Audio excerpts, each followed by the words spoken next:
Okay, trying this again. Welcome back to Star Ocean: The Last Hope. We landed in Roswell. We're going in here. We tried this before, and something weird happened with the capsule. Yeah, the computer got a black screen for some reason.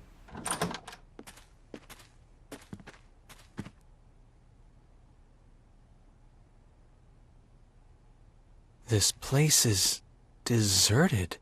It's sure deserted is. in the It desert. has been for some time, from the looks of things. For now, let's split up and see what we can uncover. Let's split up, gang. Report if you find anything.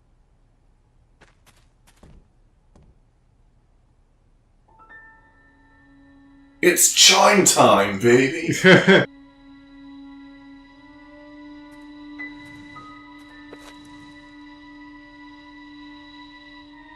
Huh?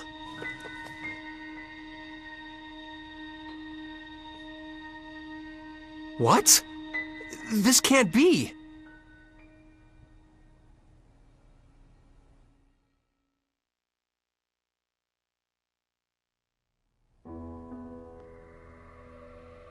Judging from the color degradation caused by ultraviolet rays, I'd say it's been abandoned for about 3 years.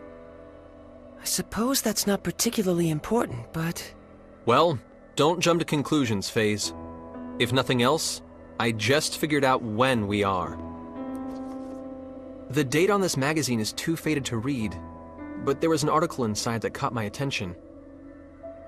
2 years after initial experiments, our country has at last perfected the ultimate doomsday weapon.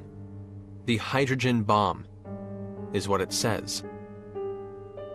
If I remember my history, the first practical hydrogen bomb on Earth was developed in 1954. So basically, if you're saying this magazine is 3 years old, that would put us in the year 1957. In other words, we're on the Earth of nearly 150 years ago. We gotta find Doc. The Earth of 150 years ago? That's not even possible. I'm not so certain, Mr. FaZe. What? Even you, Bacchus? Mr. Edge, a short time ago I intercepted some radio waves, albeit weak ones. Radio waves? Like old broadcast radio? The transmission was as follows. Some days ago, the historic honor of launching the first artificial satellite slipped through our fingers, instead going to the Reds. This unfortunate occurrence has prompted the President to announce new plans for manned rocket missions, promising to put men in space before our rivals. Mr. Edge, how would you interpret this information? Anyone who's ever dreamed of going into outer space knows the story. The first successful launch of a man-made satellite was the middle of the last century, 1957. No wonder we can't reach anyone. In 1957, the USTA wasn't even a twinkle in someone's eye. Honestly, I can't believe it. But with this much evidence piling up, I guess we have no choice but to face reality. The planet we made our emergency landing on may be Earth, but it's an Earth from almost 150 years in the past.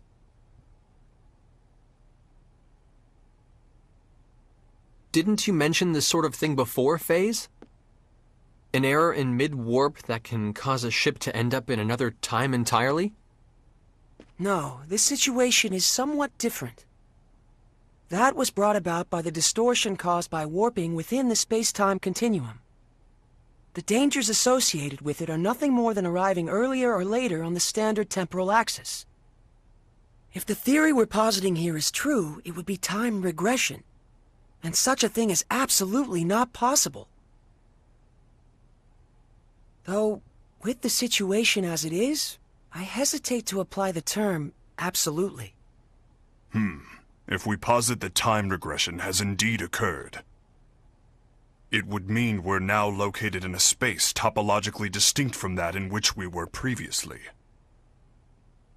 In the current situation, I do not yet have enough information to say whether such a thing is even possible. But if the reality is that we now stand upon the past Earth, we have no choice but to accept it as fact. So, let me get this straight. We've been transported to the Earth of 150 years in the past. And we currently have no way of getting back, right? You are correct, sir! If this truly is the Earth of another time, then yes. I'm afraid there is nothing we can do to return.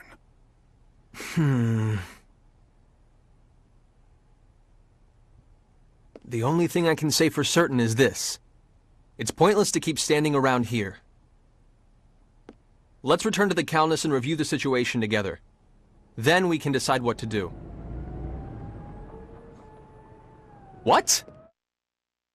Uh-oh. What did he see?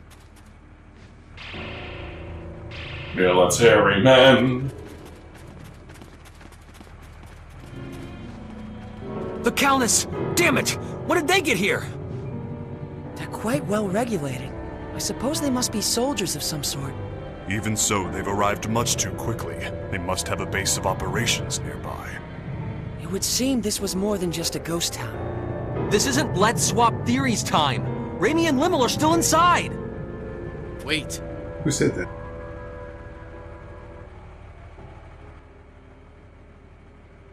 All they want is to capture the extraterrestrials inside. If nothing else, I can assure you no one will be harmed. I wouldn't go recklessly provoking them if I were you. Who are you? You refer to us as extraterrestrials quite casually. Are you with those soldiers over there? What do you people want from us? My name is Klaus Bachstein. You have to trust me. I'm your friend.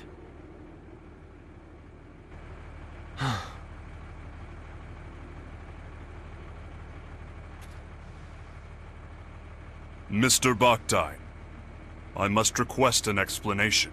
On what grounds should we consider you to be our friend? Fair enough. But first we must find a better place to talk.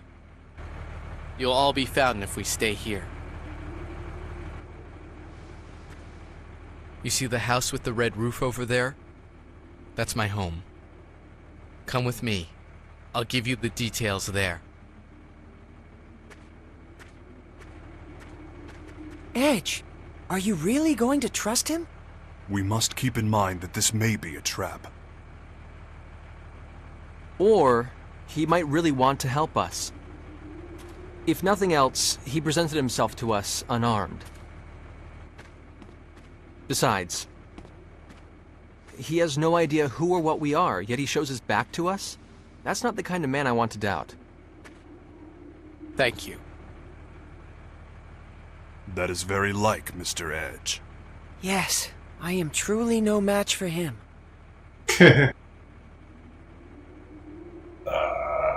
What? Okay, you guys wouldn't have seen it because it wouldn't have gotten in the recording, but for whatever reason, the TV just blacked out. Something happened. Something like that actually happened to me when I was recording Rise Star at home. Huh. But that happened during gameplay, like trying to platform, and then the TV just goes, psh, and I'm like, I can't see! Oh, Limmel! Limmel? Good grief. Please don't scare us like that. For a moment, I thought it really was a trap. It's a trap! But still, what are you doing here, Limmel? Yeah. Weren't you staying in the Calnus? I'm sorry. It's all my fault. What exactly happened, Limmel? Klausie. Allow me to explain. Those subtitles were up way before he said that. I see. So that's what this is all about. Your country's army has troops stationed at a base here, and the ruined town serves to camouflage it. Interesting. So the men surrounding the Calnus were indeed soldiers after all. But, Limmel, Raimi was captured trying to protect you. While we're all glad Klaus rescued you, you shouldn't have been so careless as to leave the Calnus. I'm sorry. I was a bad girl. And now Ray Ray's gone. Less competition for me. Well, I suppose there's little point in scolding you after the fact. But If you're truly sorry about what happened, that's more than enough. Not even Raimi would be angry with you, Limmel. Edgy. Besides, I'm partially responsible for this myself. It was a mistake to split us up under conditions like these. I won't make that mistake again. Let's not split up, gang. Let's go, people. We're rescuing Raimi. It's nearly impossible to get into the base from outside. Why don't you leave this part to me? What do you mean? We'll pretend that I've apprehended you, and that I'm bringing you in. That should allow us to get inside without causing too much fuss. I see. Yes, that would certainly allow us to avoid unnecessary trouble. But one question remains. Which is? What exactly is your motive for assisting us? Forgive me, but you're far too knowledgeable about what's happening I here. have green hair. What if he hands us all over together? Are you that kind of man, Klaus? You have every right to doubt me. But even so, I want to help you. All right. In that case, I'll leave our method of entry into the base to you, Klaus. Edge! Klaus saved Limmel after all. And Limmel isn't the kind of girl who would get this close to someone who couldn't be trusted. But more than anything else, I trust him. Like I said, he came to us unarmed, and he turned his back on us without hesitation. It would appear you have lost again, Mr. Faze. Mr. Faze. So it would appear indeed. Thank you. You may have already suspected this, but the truth is, I once worked at the base myself, as a scientist. Green-haired scientist. I was involved with research into a certain field. My field was extraterrestrials, and the super technology they brought with them. Just technology. Super technology. Super technology. Mr. Bucktyne, are you implying that the existence of extraterrestrials is known on this planet? Well, not by the public, of course. And that's exactly why the researchers must be having trouble controlling their excitement right about now. Why would that be? It's not very often they get their hands on an unscathed ship like your Calnus. Not to mention uninjured extraterrestrials. If they can understand your technology and make it their own, these people who once struggled in obscurity can suddenly become heroes. Two birds with one stone. Your super technology, their fame. They'll be able to go public. They do it without even stopping to consider how dangerous such advanced technology might be.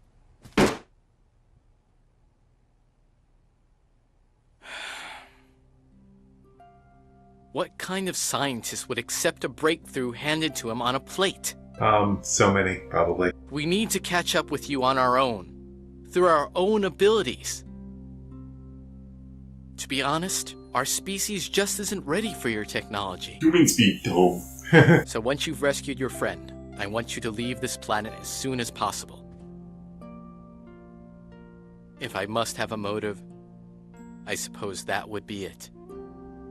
I see. Actually, there's one other thing I need to ask. As it happens, there's another extraterrestrial besides your friend who's being held captive in the base. Ooh, a new party member? There are extraterrestrials on Earth other than us? Yes, a young girl named Miracle.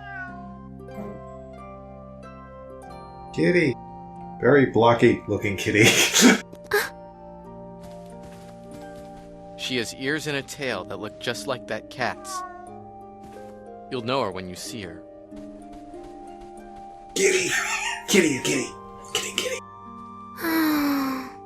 I beg of you, take Miracle back to her home planet. You have my word. We'll do our best to get her home. Thank you.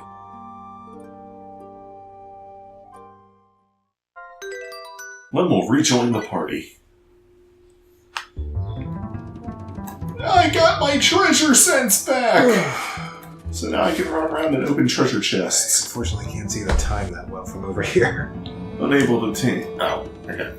By the way, look at this treasure chest. It's freaking cooler. Yeah. That is kind of funny, though. Oh. They make the treasure chests look appropriate for where you are. Open sesame seeds. Ugh. I think the next time we record down here, I'm just gonna start a timer with my phone. Yeah. Oh, I'm gonna dash around and pick up these treasure chests. There's an achievement for opening every chest in the game. Aqua berries.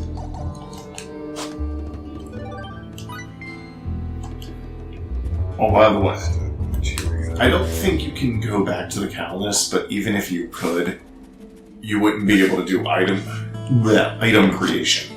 Item creation. Okay. 16 minutes. Starting timer.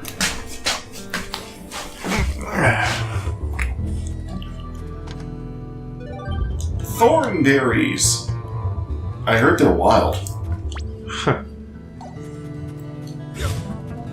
Stop dashing against the freaking pole edge. Pole edge. Pull edge. Well, I meant pole edge as in like a weapon. Do you pull edge yourself to the cause? Red herb. Red Herbie rides again. What?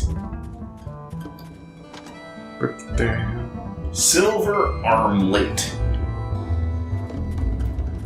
We can get, if we go back into the convenience store over here at the gas station, we can get a funny scene with Bacchus.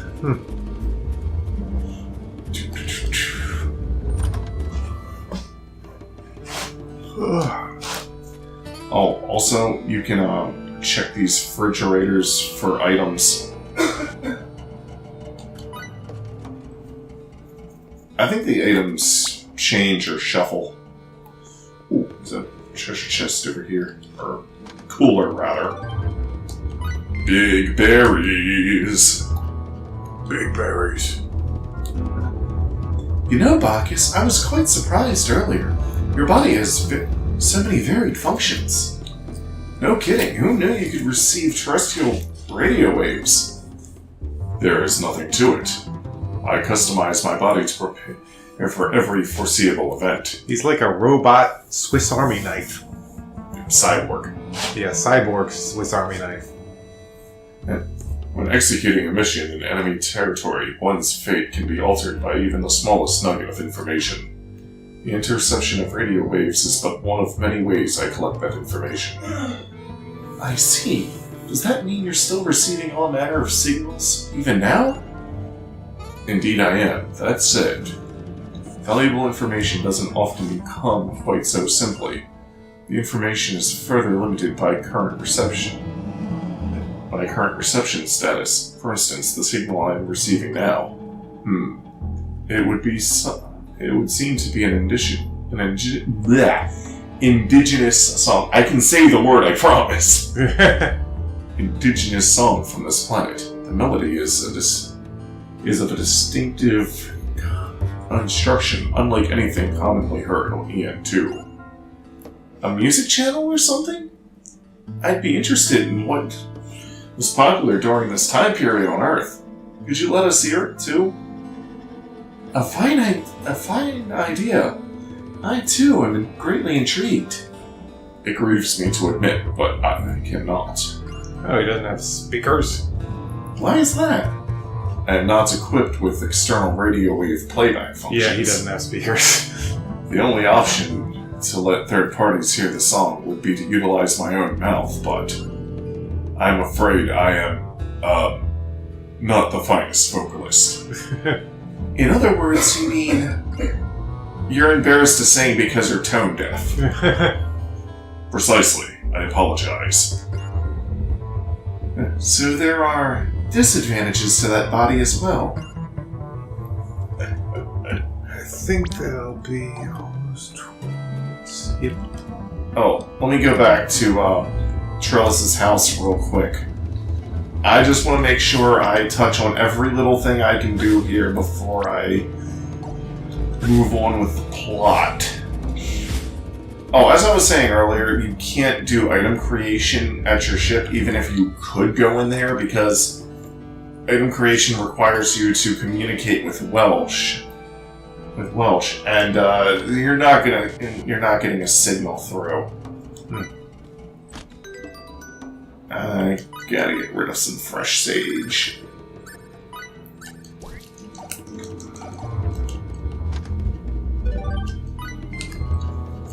By the way, that right there is a rather crude drawing of our next party member. On that chalkboard right there. Yeah.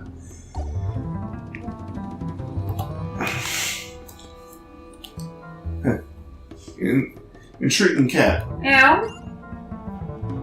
Meow? Okay. Meow. Meow? Meow? Feel free to explain what you're meowing for anytime, Edge. I just thought this would help break the ice.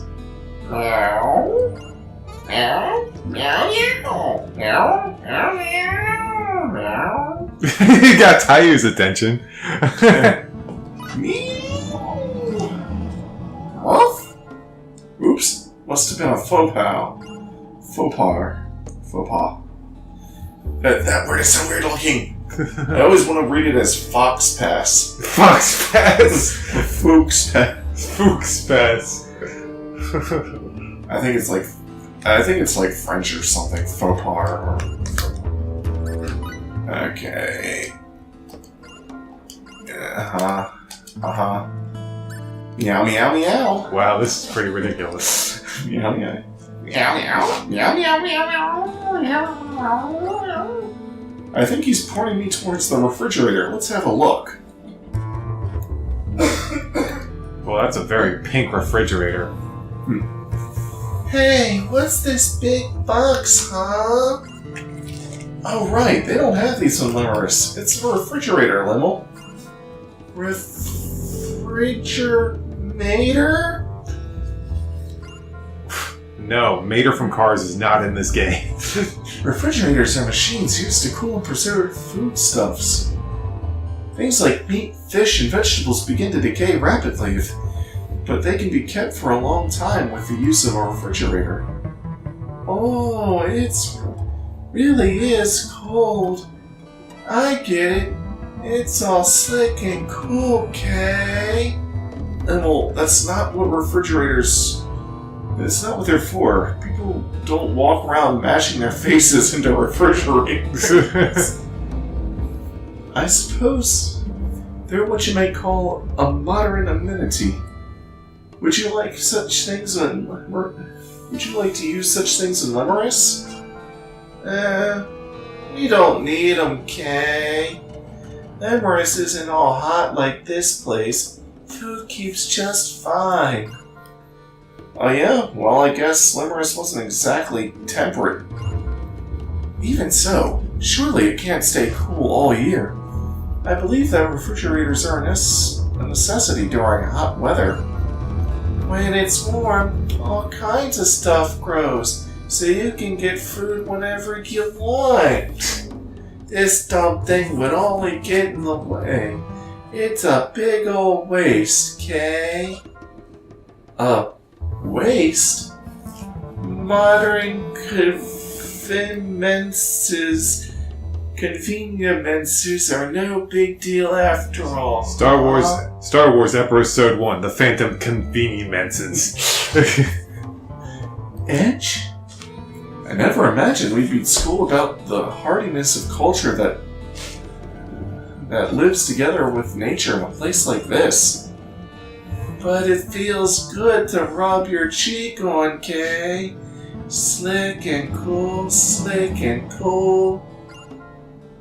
I'm telling you that's not what they're meant to be used. Let's see. 20... You can keep opening these and it'll just keep giving you random items. That's cool. This episode is 24 minutes. Oh, save point! I don't know, let's look around some stuff in here. You can't check drawers! I always like it in RPGs when you can just check like random drawers and pots and... Wait. Record player. Well, that's it for this episode. Next time, we infiltrate the military base to rescue Randy and find Miracle. Cool, let's do that next time.